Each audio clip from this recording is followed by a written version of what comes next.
अस्सलाम वालेकुम। प्रोग्राम जुर्म अंजाम के साथ मैं हूं मुजाहिद शेख। आज के जुर्म अंजाम में हम एक जुर्म की ऐसी दास्तान सुनाएंगे जो शहर लाहौर को बुरी तरह तबाह कर रही है। जी हाँ, वो है नशे का इस्तेमाल।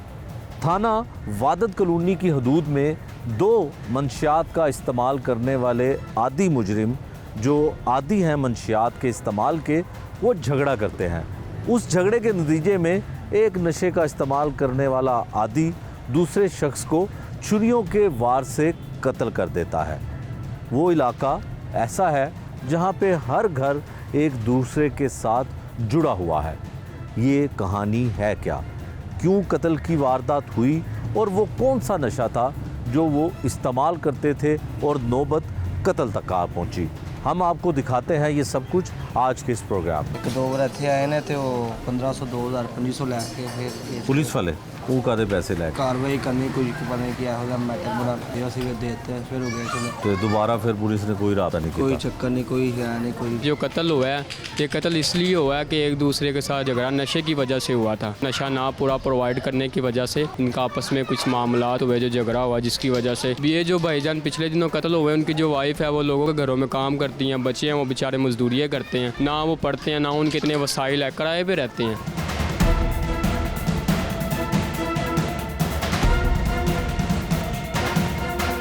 प्रोग्राम के आगाज़ में जिस तरह से मैंने आपको बताया कि वादत कॉलोनी के इलाके में एक अफसोसनाक वाक़या पेश आता है। कत्ल की वारदात होती है।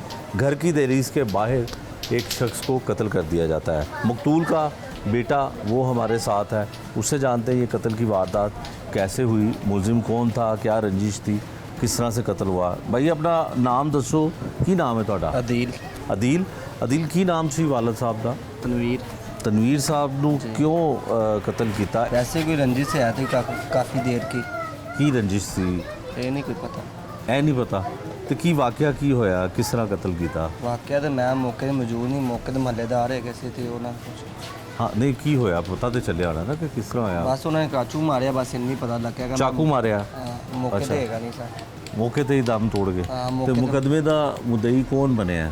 मदई महल्लेदार ही बने ਜਿਹੜੇ गवाह से मेरी वालदा मदई है। वालदा मुदई है।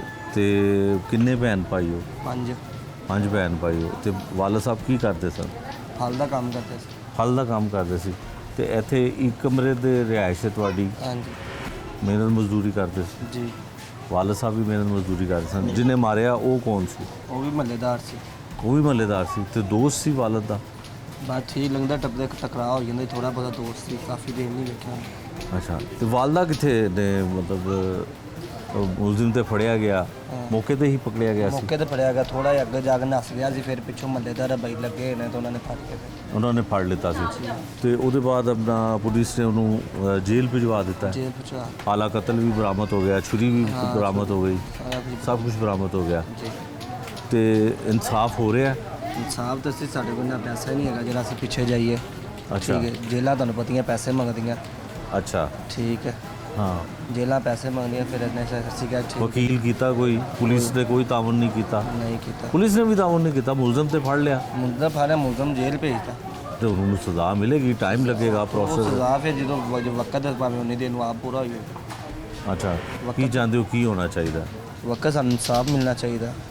अच्छा तो हुण कदी नहीं गए थाने, इन्वेस्टिगेशन वाले को कदी नहीं गए, की वजह है? एक दो बार इतने आए है ने, एक दो बार इतने आए ने तो कोई 1500 2000 2500 लैके फिर पुलिस वाले वो कादे पैसे लैके? पता नहीं कहते कोई असी कार्रवाई करनी, कोई पता नहीं क्या होगा, मैटर बनाना। तो असी फिर भी कोई एक महल्लेदार पुलिस वाला है उन्हें कहा दे दिया, असी फिर देते फिर हो गया चलो। अच्छा कुल्ला वाले दिन। अच्छा तो दोबारा फिर पुलिस ने कोई राब्ता नहीं कोई किया? चक्कर नहीं, कोई है नहीं, कोई बात नहीं। अच्छा ये वाहद तुसी आए थे जेरे उस बात तो कोई नहीं आया। ठीक है। ये मकतूल का बेटा है और इसकी वालदा जो इस मुकदमे में मुद्दई हैं वो शहर से बाहर हैं। मकतूल के बेटे ने बताया कि उनको इंसाफ मिलना चाहिए, बावजूद इसके कि मुलजिम इनका गिरफ़्तार हो चुका हुआ है, लेकिन पुलिस वाले एक दफ़ा आए हैं जो पैसों की डिमांड करते रहे इसके बच्चे के बकौल। उसके बाद पुलिस के साथ कुछ राब्ता नहीं हुआ। ये मोहल्ला इस तरह से है कि हर मोहल्ले में रहने वाला शख्स ऐसे ही जाहिर होता है जैसे ये एक घर और एक कुनबे की तरह रहते हैं। दीगर लोग यहाँ पे मोहल्लेदार हैं, कुछ ऐनी शाहिदीन भी हैं, उनसे जानते हैं कि ये कत्ल की वारदात कैसे हुई। पहला वाक़या ही ऐसा होया है, अगे ऐसा कोई ऐसा वाक़या वारदात नहीं हुई। ज़िंदगी का पहला वाक़या है, इससे ज़्यादा कोई वाक़या नहीं होना चाहिए। गलत है, गलत मंशियात का काम गलत है तो उसके लिए नहीं होना चाहिए। दोनों नशे थे, दोनों ने नशे की खातर लड़े हैं, एक को मार गया, एक बार नशे के पीछे वो लड़े हैं, इससे कुछ भी नहीं। दोनों ही आइस का काम पीते थे, आइस के पीछे वो लड़े हैं। नशे के फारिग कोई काम शाम नहीं करते थे, बस नशे के पीछे रहते थे। देखें जी, ये जो भी हुआ है ये गलत हुआ है। नशे ही आए थे, आपस में लड़ रहे थे, उसने पेपर कटर निकाला, उसके दिल पे मारा है। मैं आया हूँ, मैंने देखा है, उसको उठाया है मैंने, वो भाई को तो हॉस्पिटल लेके गए और मेरा भाई और हम दोनों हॉस्पिटल लेके गए हैं शेखजाद। तो उधर जाते ही उसकी डेथ हो गई थी। डॉक्टरों ने चेक किया, उन्होंने कहा इनकी 5 मिनट पहले डेथ हो गई है। तो हमको बहुत दुख हुआ है। यहाँ पे नशा कम होगा तो हमको भी सुकून है। हमारे छोटे छोटे बच्चे हैं, वो भी इधर सिगरेटों के छोटे छोटे गुल होते हैं, वो उठा के पीना शुरू किए हैं। तो हम बहुत दुखी हैं। इधर से नशा ख़त्म होगा तो हमको भी सुकून मिलेगा जी। इतनी सी दरख्वास्त है हमको नवाज शरीफ साहब से, शहबाज शरीफ साहब से, मरियम बाजी से, इतनी सी दरख्वास्त है कि नशा ख़त्म करें। ये तो बहुत ही पुराने वाक़यात हैं। यहाँ पे तो लोग रुल गए हैं इस मामलात के पीछे। माएँ हैं जो लोगों की घरों में काम कर रहे हैं, जो मर्द हैं वो नशा पी भी रहे हैं और बेच भी रहे हैं। ठीक है, ये पिछले दिनों ये जो कत्ल हुआ है, ये कत्ल इसलिए हुआ है कि एक दूसरे के साथ झगड़ा नशे की वजह से हुआ था। ठीक है, एक दूसरे को नशा ना पूरा प्रोवाइड करने की वजह से इनका आपस में कुछ मामलात हुए, जो झगड़ा हुआ, जिसकी वजह से अब ये जो भाईजान पिछले दिनों कत्ल हुए, उनकी जो वाइफ है वो लोगों के घरों में काम करती हैं, बच्चे हैं वो बेचारे मजदूरियाँ करते हैं। ठीक है, ना वो पढ़ते हैं, ना उनके इतने वसाइल है, किराए पे रहते हैं। ठीक है, तो वो वालिद साहब जो हैं वो जनाब कत्ल हो गए हैं पिछले दिनों। क्यों हुए हैं? ये नशे की वजह से हुए हैं। वो जिसने कत्ल किया है वो भी जनाब अला नशा करता है। ठीक है, दोनों नशे आपस में लड़ पड़े। तो लिहाजा मैं हुकूमत से ये अपील करूँगा कि यहाँ पे हमारे मोहल्लेदारों पे खुसूसी तवज्जो करें, क्योंकि यहाँ पे जो नशा बेच रहा है वो उसको पकड़ते हैं, 50,000 लाख में डील होती है, वापस बाहर आ जाता है, कोई इस पर पूरी शफकत नहीं हो रही। तो हुकूमत आला से मैं ये गुजारिश करूँगा कि इसको पूरा रिकवरी में लिया जाए, जो बेच रहा है, जो पी रहा है, तो उनके ऊपर पूरी तवज्जो फरमाएं। शुक्रिया जी। अस्सलाम वालेकुम, मेरा नाम हमजा है। ये नशे की वजह से लड़ाई हुई थी, दोनों नशे से आपस में लड़ पड़े, जिसकी वजह से एक नशे की जान जा चुकी। नशे के ऊपर लड़ाई होने लग जाए तो हमारा माशरा कहाँ से कहाँ जाएगा। आज नशे के ऊपर एक कत्ल हुआ है, हाँ, तो हमारा माशरा कहाँ जाएगा। इसी वजह से लेकिन हुकूमत को अपील है कि मंशियात पे क्रैकडाउन लाया जाए, फुल मंशियात पे सारा क्रैकडाउन कर दिया जाए तो सही हो जाएगा हमारा माशरा। वो भाग के आगे चला गया। हमने उसको पकड़ा, जो नीचे मकतूल था जख्मी हालत में। फिर हमने उसको उठाया, हॉस्पिटल लेके गए। इतने में मुलज़म यहाँ से भाग जाता है। ठीक है, यहाँ से भागता तो ये साथ ही गली बाहर जाती है, आगे ना गौसिया दरबार है। कुछ मोहल्लेदार आते हैं भागे भागते कि जनाब वो जो जिसने वो नासर तोती है ना, वो दरबार के पास खड़ा है। नासर तोती टोपी। मुलज़म उसका नाम नासर टोपी है। तोती नासर तोती के नासर तोती दरबार के पास खड़ा है। ठीक है, इतने में मोहल्लेदार ने 15 की कॉल चलाई। कुछ कांस्टेबल मौके पे आ गए, कुछ अफसरान ने बाला बाद में आए। जो मौके पे थे उन्होंने बाइक की किक मारी, साथ मोहल्लेदार गए कुछ, तो उन्होंने दरबार के पास उसे पकड़ लिया। ठीक है, तकरीबन वकूए से आधे घंटे बाद ठीक है, मुलज़म पकड़ा गया।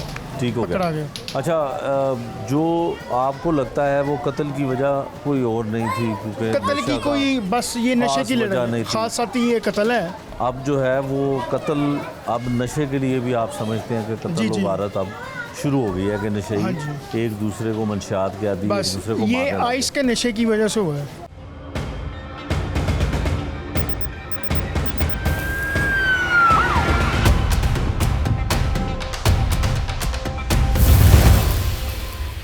ऐनी शाहिदीन है इस वक्त मौके पे। किस तरह से कत्ल की वारदात हुई है इनकी ज़ुबानी जानने की कोशिश करते हैं। भाईजान, आप अपना नाम बताइएगा, क्या वक़ूआ हुआ? हाँ जी। ये मोहल्ला तो इस तरह से लगता है जैसे सब लोग एक ही ख़ानदान का हिस्सा है। मेरा नाम ज़िशान है और मैं मौके का साथी हूँ। ठीक है, तो यहाँ पे तकरीबन जितने भी लोग हैं ये ज़्यादातर आपस में रिलेटिव ही हैं, ठीक है। बाहर का कोई भी नहीं है तकरीबन। तो जो मर्डर हुआ था ना वो भी दोस्त थे। तो मकतूल भी नशा करता था, मारने वाला भी नशा करता था। दोनों मंशियात के आदी थे। मंशियात के डिक्ट थे, ठीक है। आदी भी थे, डिक्ट भी थे बहुत ज़्यादा। अच्छा, सबसे पहले ये हुआ कि उनका ना नशे की वजह से यहाँ पे ना छोटा सा ना हाथोपाई हुई है। ठीक है। वो हमने ना महल्लेदारों ने बीच में बचाव पड़ कराया। के जो भी होता है छुट छुड़वा कराया पंजाबी चीज सीधा। लेकिन उसके बाद मैं मौके पे ही था, वो इधर खड़ा हुआ था, मारने वाला मरने वाला इधर खड़ा था। अचानक से मैं कुछ कदम ही इनको अलग-अलग करके हम यहाँ पे खड़े हो गए हैं, आपस में बातचीत करने लगे महल्लेदार इनके बारे में कि ये क्या तमाशा रोज़ाना ही। ठीक है। इतने में उसने ऐसे भाग के आगे आया है, यहाँ पे एक बाइक खड़ी थी, बाइक के पीछे मकतूल था। उसने चाकू निकाला है जो नशइयों के पास होता है, ऑलरेडी मोस्टली आप देखते होंगे वो कट टैप बनाया होता है। उसने ऐसे पकड़ा है, उसके ऐसे लेफ़्ट साइड पे ऐसे किया है। अच्छा, वो इतना सा अंदर चला गया मौके पे, सीने पे लेफ़्ट साइड पे दिल को। हाँ जी। और मैं मौके पे मौजूद था, जब उसको मैंने देखा है पकड़ा है, इतने में ना वो चाकू उसके अंदर चला गया हुआ था। फिर इन शॉट के वो ऐसे निकाला, वो भाग के आगे चला गया। हमने उसको पकड़ा, जो नीचे मकतूल था ज़ख्मी हालत में। फिर हमने उसको उठाया, हॉस्पिटल लेके गए। इतने में मुलज़म यहाँ से भाग जाता है। ठीक है। यहाँ से भागता तो ये साथ ही गली बाहर जाती है, आगे ना गौसिया दरबार है। कुछ महल्लेदार आते हैं भागे भागते कि जनाब वो जो जिसने वो नासर तोती है ना, वो दरबार के पास खड़ा है। नासर तोती, टोपी। मुलज़म उसका नाम नासर टोपी है। तोती नासर तोती के नासर तोती दरबार के पास खड़ा है। ठीक है। इतने में महल्लेदार ने 15 की कॉल चलाई, कुछ कांस्टेबल मौके पे आ गए, कुछ अफसरान ने बाला बाद में आए। जो मौके पे थे उन्होंने बाइक की किक मारी, साथ महल्लेदार गए कुछ, तो उन्होंने दरबार के पास ही उसे पकड़ लिया। ठीक है। तकरीबन वकूए से आधे घंटे बाद मुलज़म पकड़ा गया। ठीक हो पकड़ा गया। अच्छा, जो आपको लगता है वो कत्ल की वजह कोई और नहीं थी, क्योंकि कत्ल की कोई बस ये नशे की लड़ाई, खास साथ ही ये कत्ल है। अब जो है वो कत्ल अब नशे के लिए भी आप समझते हैं कि कत्ल वारत अब शुरू हो गई है, कि नशे एक दूसरे को मंशियात के आदि, एक दूसरे को ये आइस के नशे की वजह से हुआ है। आइस के नशे जी, आइस पे आइस आसानी से मिल जाती है? नहीं, वो नशे आसानी से तो नहीं मिलती, जो करते हैं उनके लिए तो उनको पता होता है कहाँ से मिलती है। ठीक है। अगर यहाँ पे बिकती हो तो ये सब पी रही हो तकरीबन, जैसा वो नशा है, बस इतना सही है। अच्छा, तो पुलिस ने पकड़ लिया, और ये है तो ख़ानदान इंतहाई गरीब, बिल्कुल कोई इनका इतना सोर्स ऑफ एक कमरे में रहते थे, गुजारा करते थे। ठीक है। ये कितने अरसे से यहाँ पे रह रहा था मकतूल जो था? मकतूल तकरीबन 10-12 साल से 15 साल से रह रहा था। 10-12 साल। तो ये सारे मोहल्लेदार जो हैं वो जानते हैं कि कत्ल की वजह क्या बनी थी? हाँ जी, सारे महल्लेदार यही जानते कि नशे की वजह से। पुलिस में भी गवाही दी, FIR? हाँ, मैंने FIR में मैं नामिनेट वो एनी शाहिद है आप। ठीक है। तो जब जिसने कत्ल किया उसके लवाकिन कोई आए आपके पास, या इनके पास कोई मामला चला कि सुलह की तरफ चले? नहीं, असल में जो मारने वाले के लवाकिन है ना, वो भी अपने भाई से तंग हैं। अच्छा। उन्होंने किसी किस्म की कोई पैरवी नहीं की, कोई सुलह का पैगाम नहीं है, क्योंकि दोनों नशई थे और दोनों के घर वाले तंग थे। लेकिन जुर्म ही होता है। बिल्कुल ठीक है, ऐसा ही है।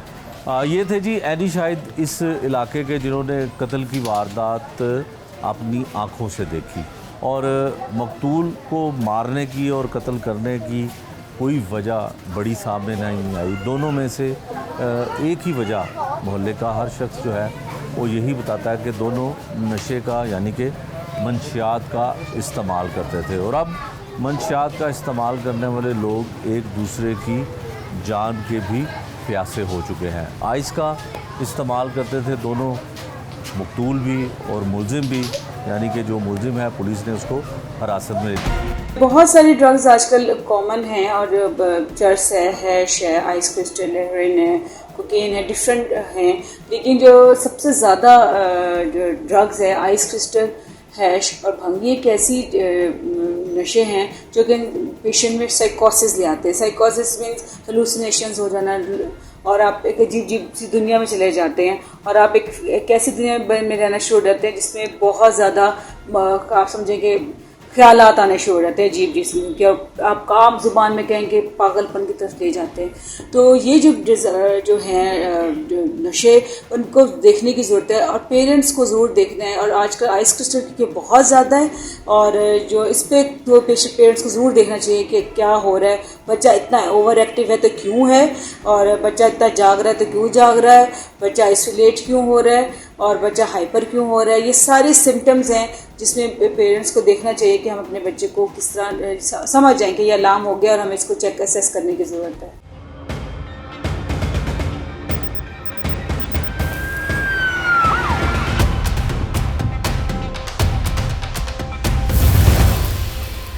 अगर इस कत्ल केस की बात की जाए तो पुलिस ने कत्ल करने वाले मुलजिम को गिरफ्तार तो कर लिया।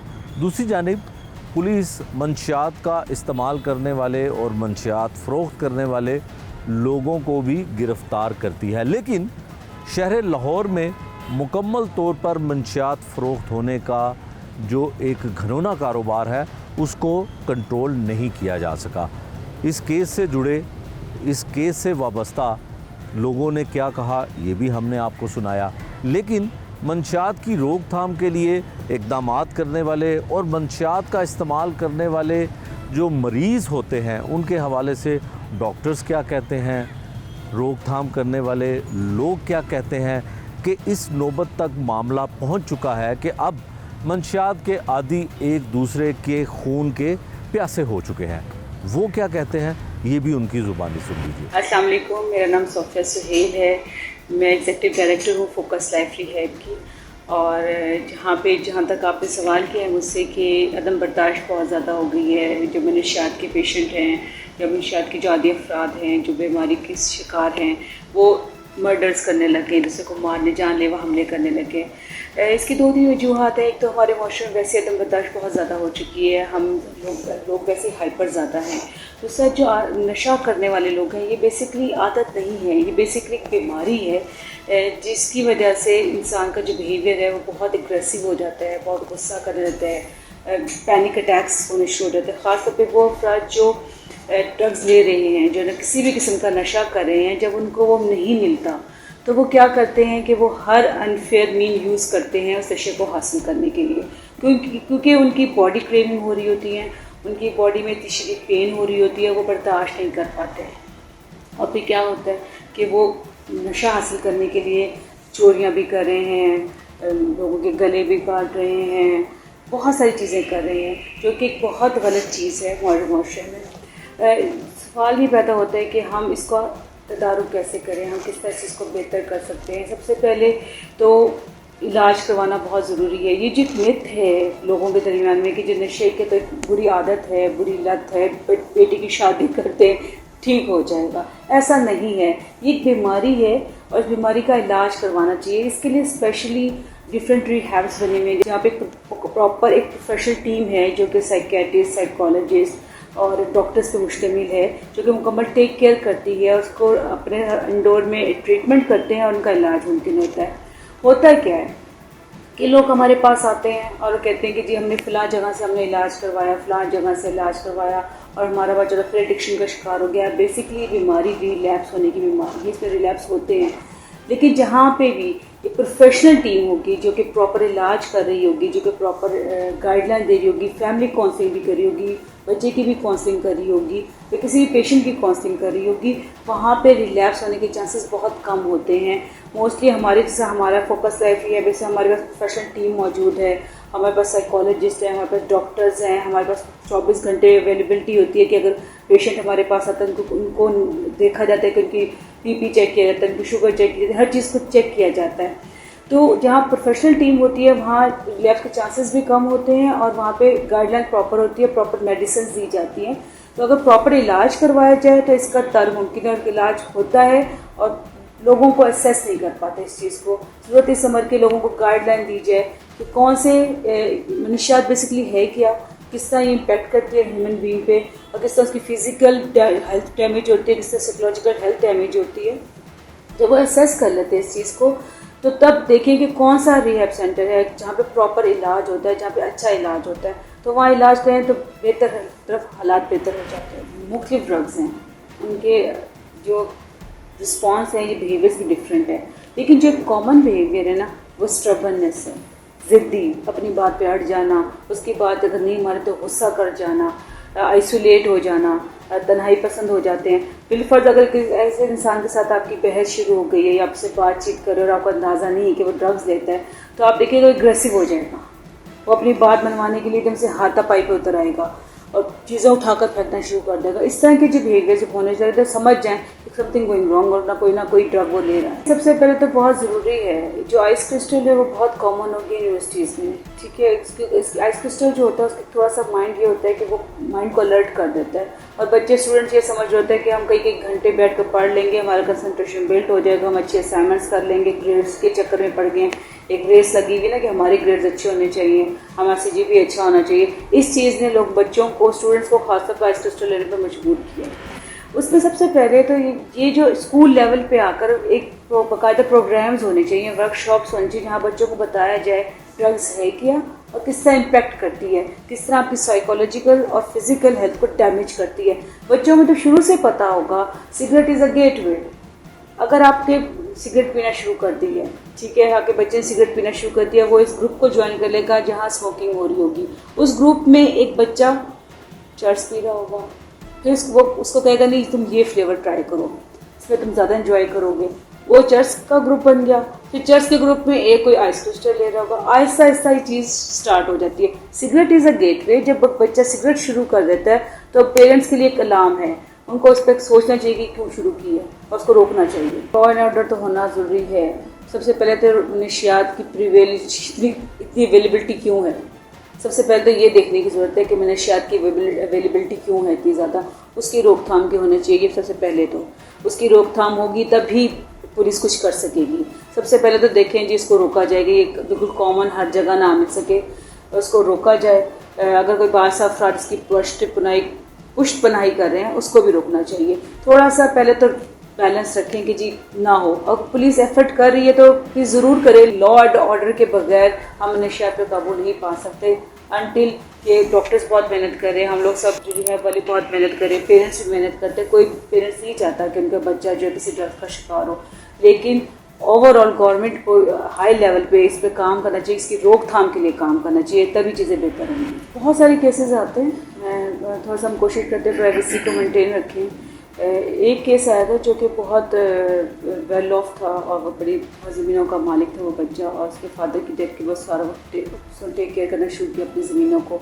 तो उसने हुआ क्या कि वो गलत आप समझते मनशियात की बीमारी में पड़ गया और उसके बाद उसने वो ज़मीनें बेचनी शुरू कर दी, क्राइसिस आ गया, बहनों के मामला काफ़ी ख़राब हुए। इस तरह के कई केसेस होते हैं जो फाइनेंशियली हिट से लेकर गुस्से में बहुत सारे अमल किए होते हैं उन्होंने। समटाइम साइकोसिस आ जाते हैं, जो बहुत ज़्यादा पेशेंट होते हैं जो मुसलसल नशियात का इस्तेमाल करते हैं तो साइकोसिस हो जाते हैं उनको, कुछ सुसाइडल थाट्स भी आना शुरू होते हैं, सुसाइड की कोशिश भी कर रहे होते हैं। मुख्तलिफ चीज़ें, मुख्तलिफ किस्म के मुख्तलिफ केसेस हैं। ह्यूमन माइंड पे नशियात ये नहीं देखती कि ये औरत है या मर्द है, उसने एक ही तरह का काम करना है, ठीक है। जहाँ डिज़ास्टर मर्दों के साथ होता है वही डिज़ास्टर औरतों के साथ भी होता है। औरतों के साथ अनफॉर्चुनेटली ये होता है कि वो मिसयूज़ बहुत होती हैं, ठीक है। उनका नशियात के चक्कर में लोग उनको ट्रैप करते हैं और उनका मिसयूज़ बहुत ज़्यादा करते हैं, उनकी वीडियोस बना लेते हैं, तो बेशुमार चीज़ें होती हैं, उनको रेप हो जाते हैं, इस तरह की चीज़ें बहुत ज़्यादा होती हैं। तो ये कॉमन है, मर्द और औरत दोनों में एग्रेशन तो दोनों में कॉमन है, गुस्सा ज़्यादा आता है लोगों को। मैं सिर्फ ये मैसेज देना चाहूँगी कि सबसे पहले तो पेरेंट्स अपने बच्चों की रूटीन को ज़रूर असेस करें, और जब बच्चे बेतहाशा पैसे मांगने शुरू हो जाएं तो आप देखें ज़रूर, चेक एंड बैलेंस रखें। बच्चा आइसोलेट क्यों हो रहा है ये भी जहन में रखें कि बच्चा क्यों तन्हाई में रह रहा है, उसके मोबाइल चेक करें, उसकी सराउंडिंग ज़रूर चेक करें, दोस्त कैसे हैं वो बहुत रोल प्ले करता है। ड्रग्स में अब बहुत सारे केसेस में देखने में आया कि जो दोस्त हैं उनकी वजह से ड्रग्स में बच्चा लगा, तो ये देखने की ज़रूरत है। हमारे यहाँ मुख्तलिफ पेशेंट्स आते हैं, इसमें हमारे पास एक पूरा फ़ीमेल विंग भी है। हम पूरा फीमेल एक हमारे पास सहूलत मौजूद है जो हम अलग ख़वातीन का इलाज करते हैं, जिसमें हमारी डॉक्टर साइकोलॉजिस्ट हैं, फीमेल डॉक्टर्स भी, साइकेट्रिस्ट भी फीमेल्स हैं, अटेंडेंट भी फीमेल्स हैं जो हम उनको प्रॉपर केयर कर रहे होते हैं। दूसरा हमारा जो ट्रीटमेंट प्लान है, बहुत सारे पेरेंट्स आते हैं वो कहते हैं कि हमारा बच्चा आने को तैयार नहीं है, वो नहीं मानता इस चीज़ के लिए, तो हमारे पास एक पूरी टीम मौजूद है जो कि बच्चों को घर जाकर हम बच्चे को पेशेंट को लेकर आते हैं। हमारी प्रोफेशनल टीम साथ जाती है जिसमें हमारा साइकेट्रिस्ट, साइकोलॉजिस्ट, डॉक्टर्स और हमारे अटेंडेंट साथ जाते हैं और बड़े इसको समझा कर बड़े ऐसे तरीके से इसको लेकर आते हैं। हमारा जो ट्रीटमेंट प्लान है उसमें हम ये करते हैं कि पहले हम बच्चे को जब कोई भी पेशेंट है उसको जब हम अपने पास लेकर आते हैं उसका थॉरली चेकअप होता है, डॉक्टर चेकअप करता है, उसके हम सारे टेस्ट करवाते हैं जिससे हम देखते हैं कि उसको कौन कौन सी बीमारियाँ और तो मौजूद नहीं है और कोई भी ड्रग किस हद तक ले रहा है। उसके बाद उसको हम साइकोलॉजिकली उसका, क्योंकि एक साइकोलॉजिकल बीमारी है, इसका हम प्रॉपर साइकेट्री का इलाज करवाते हैं जिसमें उसका डिटॉक्स होने के साथ साथ उसका साइकोलॉजिकल इलाज होता है जिसमें उसको 1-to-1 सेशंस दिए जाते हैं, जिसमें उसको बीमारी को समझाया जाता है कि बीमारी क्या है और किस तरह अपनी बीमारी को बेहतर कर सकता है, किस तरह से लड़ सकता है और किस तरह उसको जीत सकता है। और उसके अलावा हम ये समझाते हैं कि वो ग्रुप सेशंस होते हैं और हम ग्रुप सेशंस के ज़रिए उनको समझाते हैं कि किस तरह अपनी बीमारी को समझना है और किस तरह इससे लड़ना है और किस तरह इसको जो क्रेविंग्स हो रही हैं उनको हमने किस तरह कंट्रोल करना है। हमारे प्रॉपर ट्रीटमेंट प्लान है जिसके तहत हम जो पेशेंट को प्रॉपर्ली ट्रीट करते हैं और फैमिली काउंसलिंग्स भी करते हैं ताकि हम बता सके पेरेंट्स को कि जब बच्चा आपका यहाँ से ठीक होकर जाएगा तो आपने इसको किस तरह ट्रीट करना है। बाज़ औक़ात जो फैमिली के बिहेवियर्स होते हैं वो इस किस्म के होते हैं कि बच्चा दोबारा ड्रग्स की तरफ चला जाता है, तो हम बाकायदा फैमिली काउंसलिंग करते हैं, पेशेंट की तो हम काउंसलिंग करते हैं, हम फैमिली की भी काउंसलिंग करते हैं। उसके अलावा हमारे पास जब ट्रीटमेंट के बाद, मुकम्मल ट्रीटमेंट के बाद जब बच्चा वापस जाता है तो हम फॉलोअप्स के लिए रखते हैं, इनको बुलाते हैं, उस बच्चे को असेस करते हैं और हमारे साइकोलॉजिस्ट दोबारा उनके सेशंस लेते हैं, हमारे साइकेट्रिस्ट बाकायदा उनका चेकअप करते हैं और एक प्रॉपर ट्रीटमेंट प्लान है। और इसके बाद बच्चा जो है हमारे पास गए हुए पेशेंट 90% जो 100% जो बच्चे होते हैं वो मुकम्मल रिलैप्स के बगैर अपने आप को बेहतर करते। देखिए एक बात समझने की ज़रूरत है, मैंने तो अपनी 10 साल से मैं काउंसलिंग और इस फील्ड में हूँ, मैंने नहीं, बहुत कम है कि लोग खुद ही इस चीज़ के साथ अपने आप को इससे गेट रिड ऑफ कर लें, बहुत मुश्किल, नामुमकिन हद तक है। क्योंकि होता क्या है, जब आप कोई भी ड्रग इंटेक कर चुके होते हैं तो बॉडी उसके साथ जलन हो जाती है और जब हम वो जब खुद छोड़ रहे होते हैं तो होता क्या है कि आपकी जो बॉडी होती है वो बहुत रिएक्ट कर रही होती है, ठीक है। समटाइम डायरिया हो जाता है, वॉमिट्स हो जाती हैं, बीपी शुगर फ्लक्चुएट कर जाता है, हार्ट बीट फ्लक्चुएट कर जाती है, तो उसको मैनेज नहीं कर पाते हैं। तो इसलिए कोशिश तो ये करें कि आप एडमिट हो जाएं। अगर आप खुद भी कोशिश करें कि जी मैंने स्टार्ट कर ली है, इसको मैंने रोकना है, तो आप एक ही है कि आप इसको थोड़ी देर के लिए छोड़ कर देख लें। अगर आप इसको खुद असेस कर सकते हैं, अपने वाइटल्स को कंट्रोल कर सकते हैं तो इट्स फाइन। अगर नहीं होते, जो कि नहीं होते, तो फिर आप एडमिट हो जाए तो ज़्यादा बेहतर है। हमें बहुत सारे चैलेंजेस का सामना करना पड़ता है, ख़ासतौर पे पेरेंट्स को ये कन्वे करने के लिए कि इसका मुकम्मल ट्रीटमेंट प्लान है। होता क्या है कि इसका ट्रीटमेंट होता है तकरीबन 100 डेज से 120 डेज़ का ट्रीटमेंट प्लान होता है जिसमें मुकम्मल तौर पे फिज़िकली और साइकोलॉजिकल तौर पे इसको ट्रीट किया जाता है पेशेंट को। होता क्या है कि पेरेंट्स जो कुछ लोग बहुत ज़्यादा मोहब्बत के उसमें कुछ ब्लैकमेल हो जाते हैं, तो करते क्या है कि पेरेंट्स वो 2 माह के इलाज के बाद 60 डेज़ के बाद वो कहते हैं ठीक है जी इलाज मुकम्मल हो गया, इसको हम बाहर निकाल दें, बस ठीक हो गया। ऐसा मुमकिन नहीं होता, कम से कम 3 से 4 माह में इसका इलाज मुकम्मल होता है। तो पेरेंट्स को हमें ये चैलेंज करना, पेरेंट्स को ये समझाना कि इसका इलाज अभी मुकम्मल नहीं हुआ है, सिर्फ बॉडी डिटॉक्स हुई है, अभी साइकोलॉजिकल तौर पे वो हील नहीं हुआ है, साइकोलॉजिकल तौर पर बेहतर नहीं हुआ, तो उसका इस तरह के चैलेंजेस हमें फेस करने पड़ते हैं। शुरू में जो पेशेंट होता है, और दो हमारे पास बड़ी प्रोफेशनल टीम है, लेकिन लोग पेशेंट जो हैं वो गुस्सा भी जाहिर करते हैं, गुस्से का इजहार ज़्यादा करते हैं, कोऑपरेट नहीं शुरू में कर रहे होते और बात सुनने को तैयार नहीं होते, लेकिन आहिस्ता आहिस्ता जैसे जैसे उनका ट्रीटमेंट होता है तो चीज़ें की तरफ बेहतर आना शुरू हो जाते हैं। तो पेरेंट्स जो है ना, फैमिली बड़ी मैटर करती है। जो फैमिली की सपोर्ट के बिना हम ये कर नहीं पाते, तो फैमिली अगर सपोर्टिव रहे तो इलाज बहुत जल्दी और अच्छा मुमकिन होता है। बहुत सारी ड्रग्स आजकल कॉमन हैं, और चर्स है, हैश है, आइस क्रिस्टल है, हेरोइन है, कोकेन है, डिफरेंट हैं। लेकिन जो सबसे ज़्यादा जो ड्रग्स है, आइस क्रिस्टल, हैश और भंग, ये एक ऐसी नशे हैं जो कि पेशेंट में साइकोसिस ले आते हैं। साइकोसिस मीन्स हेलुसिनेशंस हो जाना, और आप एक अजीब सी दुनिया में चले जाते हैं, और आप एक ऐसी दुनिया में रहना शुरू हो जाते हैं जिसमें बहुत ज़्यादा आप समझेंगे ख्यालात आने शुरू हो जाते हैं अजीब जिसमें कि आप काम ज़ुबान में कहेंगे पागलपन की तरफ ले जाते हैं। तो ये जो हैं जो नशे, उनको देखने की ज़रूरत है, और पेरेंट्स को ज़रूर देखना है। और आजकल आइस क्रिस्टल के बहुत ज़्यादा है, और जो इस पर तो पेरेंट्स को ज़रूर देखना चाहिए कि क्या हो रहा है। बच्चा इतना ओवर एक्टिव है तो क्यों है, और बच्चा इतना जाग रहा है तो क्यों जाग रहा है, बच्चा आइसोलेट क्यों हो रहा है, और बच्चा हाइपर क्यों हो रहा है। ये सारे सिम्टम्स हैं जिसमें पेरेंट्स को देखना चाहिए कि हम अपने बच्चे को किस तरह समझ जाएं कि ये अलार्म हो गया और हमें इसको चेक असेस करने की ज़रूरत है। आज के इस प्रोग्राम में हमने आपको दिखाया कि किस तरह से मंशियात का इस्तेमाल करने वाले अफराद एक दूसरे की जान के भी दुश्मन बन चुके हैं। पुलिस इस तरह का जब भी कोई वाक़या होता है, मुल्ज़मान को तो पकड़ती है, मुल्ज़मान को गिरफ़्तार भी करती है और करार वाकई सज़ा दिलवाने की कोशिश भी करती है। लेकिन इसकी बुनियादी वजह क्या है? वो है मंशियात, जो रोज़ बरोज़ हमारे मुआशरे में बड़ा बिगाड़ पैदा कर रही है। वो चीज़ है मंशियात। ये था आज का जुर्म अंजाम। नए प्रोग्राम तक के लिए मुझे दीजिए इजाज़त। अल्लाह निगहबान।